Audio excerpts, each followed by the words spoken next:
Okay, I've been really geeking out on shocks lately. Race season is getting real close, so I got some more shock tips to give you. We're going to talk a little bit about the left rear front shocks.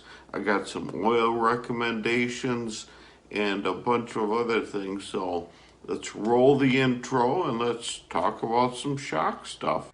I've spent the last 30 plus years working on race cars, building race cars, and racing cars. And I'm here to help you better understand racing technology.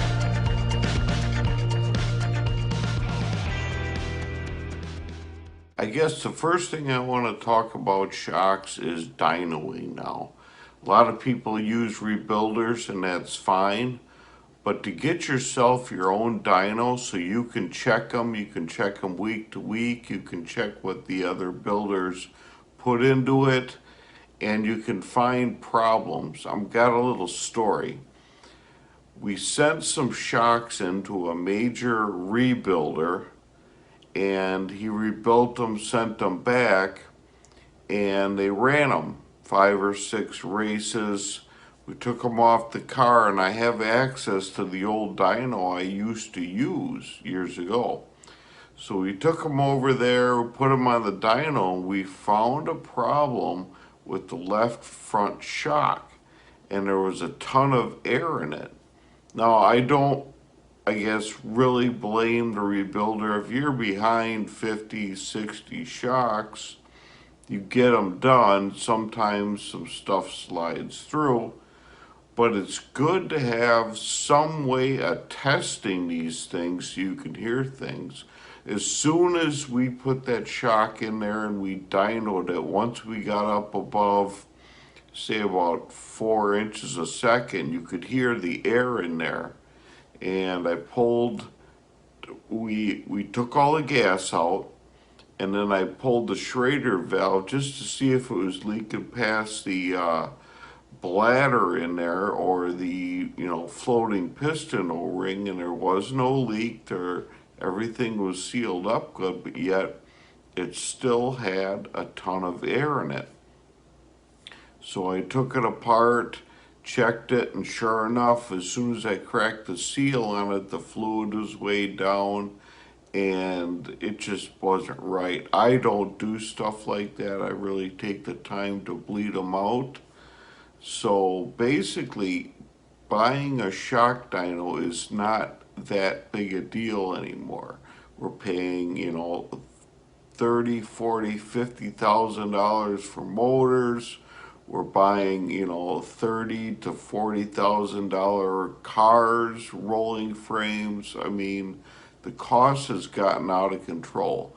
So for the simple 4 to 5 grand for a little pencil craft dyno, I think is well worth it. I like AccuForce. Keith Berner and the guys over there are outstanding. There's a lot of other good dynos, I'm sure, but I've always been a preference to Keith and his guys at AccuForce. So basically, the programs have escalated, but yet people are still resistant on spending 4 to 5 grand on a shock dyno, and I think it is one of the most important tools you can have in your shop other than a spring smasher. They kind of go hand in hand. We're spending hundreds of $1,000s on a hauler, yet we can't really pinpoint and inspect our cars good enough week to week to keep them in winning form. And I think that's a mindset that's kind of got to change. The second part of it is with a shock dyno, you'll be able to fix your own shocks. Fixing shocks is easy. If you want to send them to a rebuilder to get their setup in them and, get their knowledge, you pay the money once. If you hit something with the right front, and you snap that shock shaft in half or bend it, you're going to spend a ton of money and waste a ton of time sending it out. If you can get your own parts and just use that knowledge of the shock rebuilder, you'll be able to fix your stuff pretty cheap and get a fast turnaround on those shocks. But I do recommend every time you take a shock apart, it gets dynoed. You have to dyno these things. You have to make sure that when you put them back together, everything ended up perfect. Another good aspect of having your own dyno is you can be very particular when you're putting these things back together. Like I said, I take a lot of time in bleeding them out and getting all the air out of them and making sure everything is really right on them. And like I said, a lot of shock repairs, I don't blame them, but stuff can slide, especially if you're trying to get a lot of work done. With your own shock dyno, you'll be able to take them apart. They're super easy. You'll be able to fix them. Companies are selling parts online now. You can order parts, get them yourself, and fix them. So there's really no reason not to have a shock dyno. It should be an essential tool to a lot of race organizations. Another aspect about having your own dyno is you get to experiment a little bit.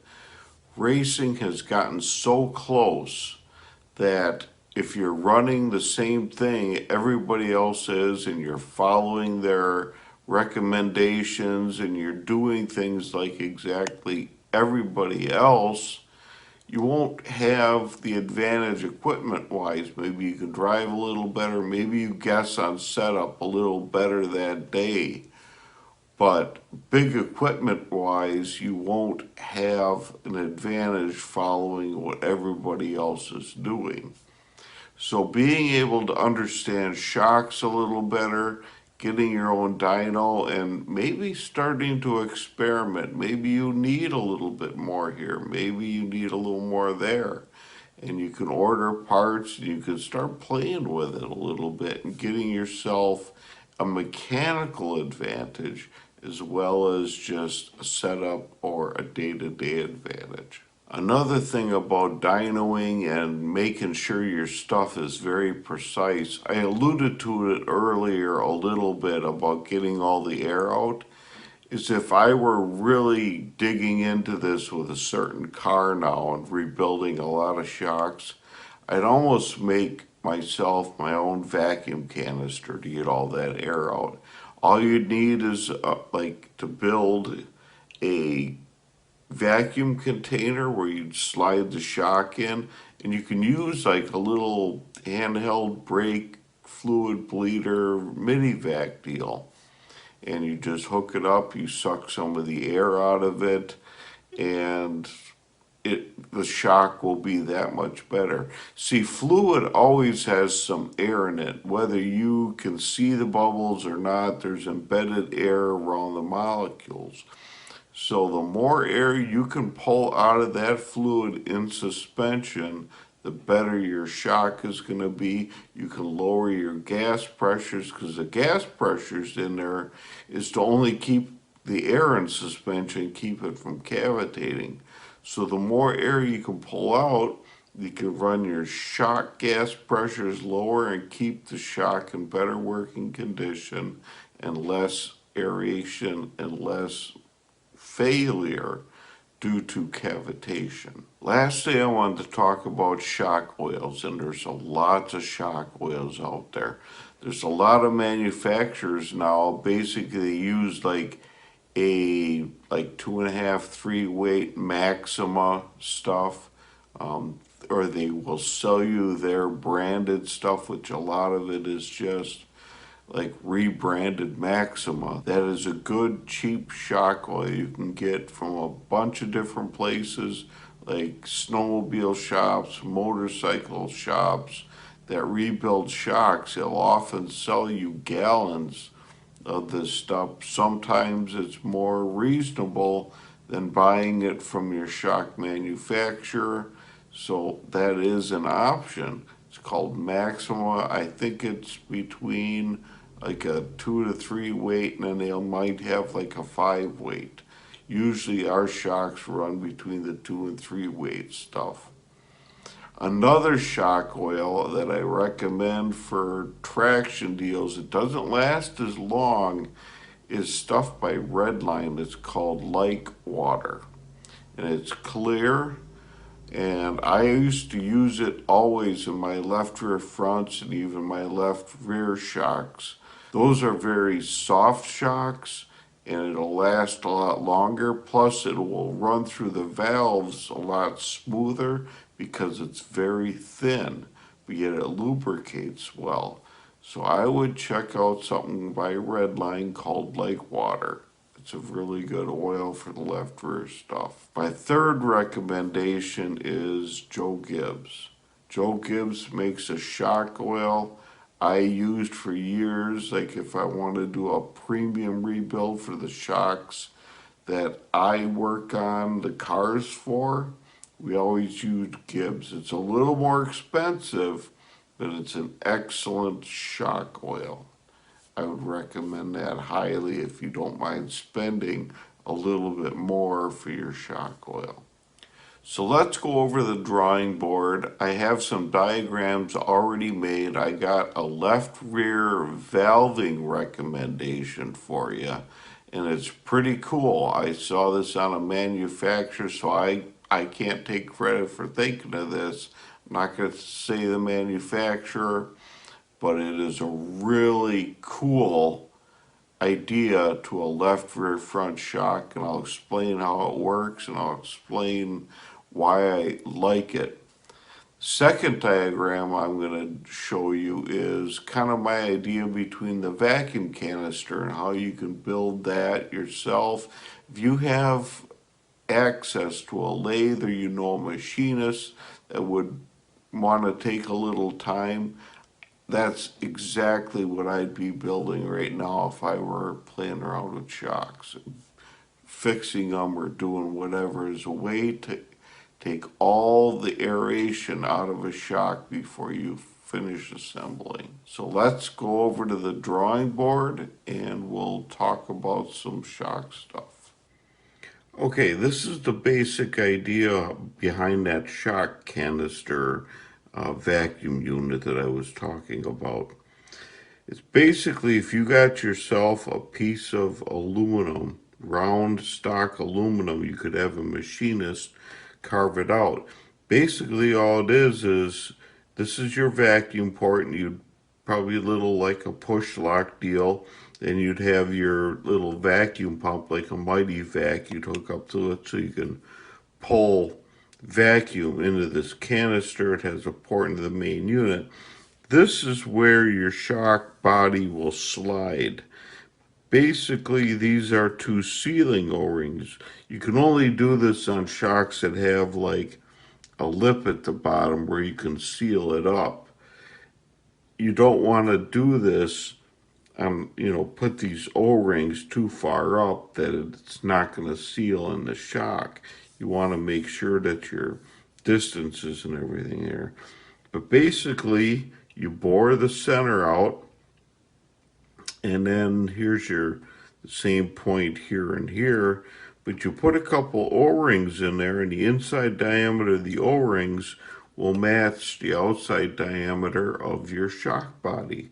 So you slide the shock in there, it seals up, maybe greases a little bit, and you pull a vacuum on there. You'll have your shock oil in there, maybe half to three-quarters full. You don't have to fill it all the way up at the top. Then you're risking pulling fluid out, and it's just a mess. But you want to get it up high enough so that you can actually pull all the air out of your canister or your canister deal and your bladder system and everything. If you have a shock that has a floating piston at the bottom where the floating piston height could move, that this might be a problem, but those shocks are usually pretty easily to bleed out. I'm talking about bladder shocks or shocks with a remote reservoir with a base valve in there. Basically, with the remote reservoir stuff too, you can screw a T-handle deal onto the floating piston, and as soon as you're done bleeding it, you can set that floating piston height back to where you want it. So this is an excellent idea if you're building your own stuff and you're kind of taking them apart and checking them on the dyno and doing everything yourself. This is somewhere that I would be going right now. This is something I would have made right now. This is the other idea I had. Actually, I didn't have it. Another manufacturer has it, and I went in there and I saw it and I said, this is genius. They have a linear digressive piston for the left rear front. And basically, instead of putting a shim stack like you would in your typical compression valve stack, they have the digressive side here, and they have a coil spring. Very, very light coil spring. You can smush it with your fingers, not a big deal. What it does is they put a cover plate shim here on the digressive side, high flow, and it keeps the digressive port open. So when your shock shaft wants to rebound and you want to get that traction on the left rear front, this coil spring holds that port open, lets that shock oil bleed through there. But then on compression, it hits this cover plate shim here, and this spring is so soft, it compresses, shuts the valve off, and you can have a normal, basic linear shock valving for compression. So this creates an area where you'd have high compression and very little rebound. It'll allow you probably, depending on your compression valving, to take some gas pressure out. Gas pressure will create a better seal on the shock shaft and actually create some drag. So I always liked, if you can run less shock gas pressure, it'll be better. But yet this coil spring and then a linear valving make this as stiff as you need to make sure the car don't fall on the left rear, depending on your driving style or the track you're on or anything else. But the key here is the linear digressive piston and the coil spring with the stiffer cover plate shim. When I first started doing this, I was putting a basic valve stack like this without the coil spring in here. And I was making this cover plate shim very, very thin. But they only last so long because they're so thin. And you end up blowing them apart, and you end up replacing them every 2 or 3 weeks. I was constantly taking shocks apart. With this deal here, you can run a better cover plate shim that will keep your shock oil from damaging it, but yet you have the coil spring to hold the valve open for like beautiful rebound. So this is something to keep in mind if you're playing around with your own shocks and you're doing your own experimenting. If you like this video, I have a bunch more on my YouTube channel. Go check them out. If you want to subscribe and get a notification every time I put a new video up, that would be great. Subscriptions help my channel out a ton. And the notifications aren't something scammy or spammy or anything. It's not like we're going to send you email. All it is when you log into YouTube and you want to watch racing videos, it'll say that I have more videos up, and you can go over there and check them out. So subscribe to my channel and ring the bell for notifications, and I will see you in the next video.